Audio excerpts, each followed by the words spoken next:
I'm one of those people that thinks the best music was made between the ages of 12 and 19.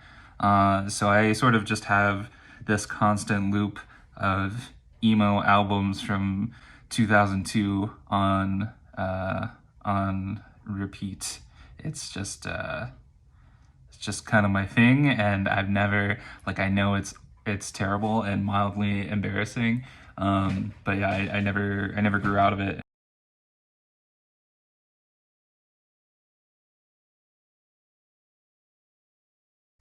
But gradients have really just kind of popped off for at least a decade now.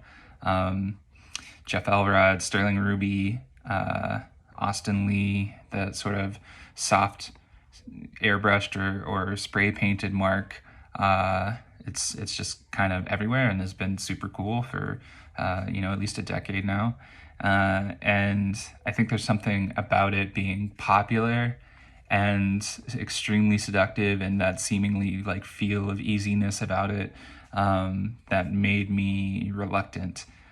So in order for me to use it, it had to come from some almost like happenstance kind of event for it to feel like an organic, natural evolution in the studio. And I've told the story before, but it sort of happened. I bought these new cans of spray paint. They were like kind of nicer. They had different tips on them, and so I was just spray painting on this scrap piece of wood off to the side of the studio, and I realized that I later that I had sort of inadvertently made this gradient situation, and I was in the middle of struggling with a painting and had this scrap of wood off to the side with this accidental gradient, and I just sort of like slapped it on top of this painting that I was working on, and it made sense. It clicked for me, and I think there was something in that moment that made the usage of the gradient almost accidental and instinctual rather than this like calculated plan of I'm taking this already established super successful thing in painting, and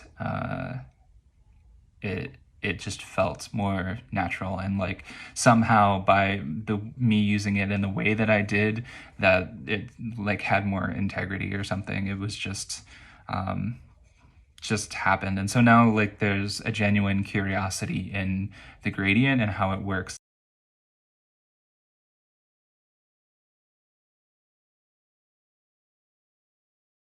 So the easy answer would be teaching. I teach painting at UTA, so that means I'm basically in a studio with a bunch of people making stuff every single day.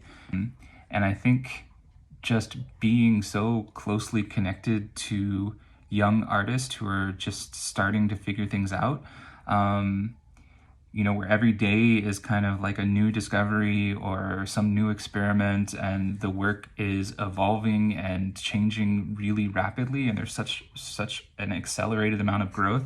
I think being so closely connected to that, I think that just really reinforces in me a desire to learn and absorb and really just keep my own studio practice evolving and growing.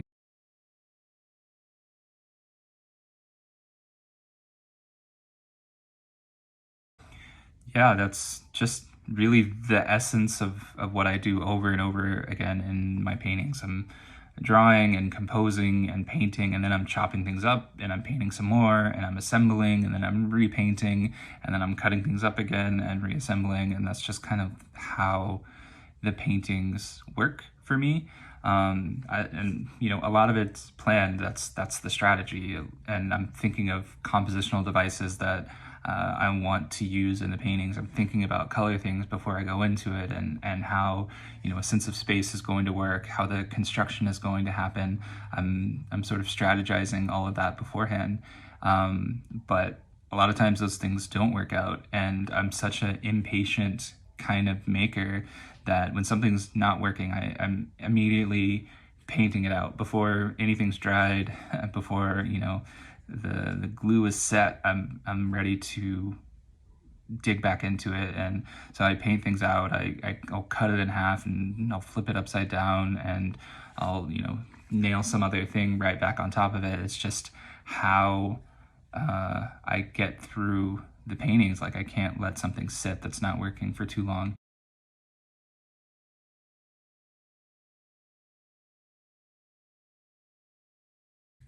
I could go back to the classroom here because, every beginning class is filled with the one student who's absolutely just struggling to paint, a really simple cup in grayscale, next to the student who's doing an elaborate still life with beautiful drapery and, really complex foliage and layers of translucent glass with all these highlights and reflections bouncing around. They're just absolutely nailing it.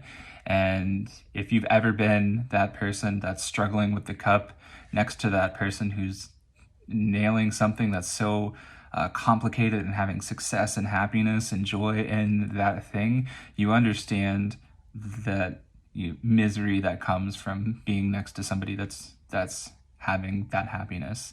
But what I think about the most in terms of inconsiderate happiness, I think of going to the movie theater. I go see a lot of movies. I'm down to see pretty much anything.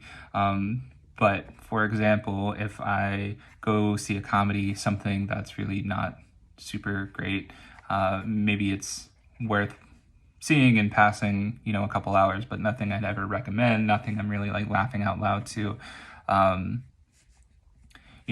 I'm sitting in an audience full of people just living their best lives, laughing hysterically and elbowing their neighbor and really like kind of yucking it up at this movie, some CGI of The Rock being fat or something that's like completely not funny in the slightest. There's something in that turns an experience that would have been fine, whatever, into something that's miserable.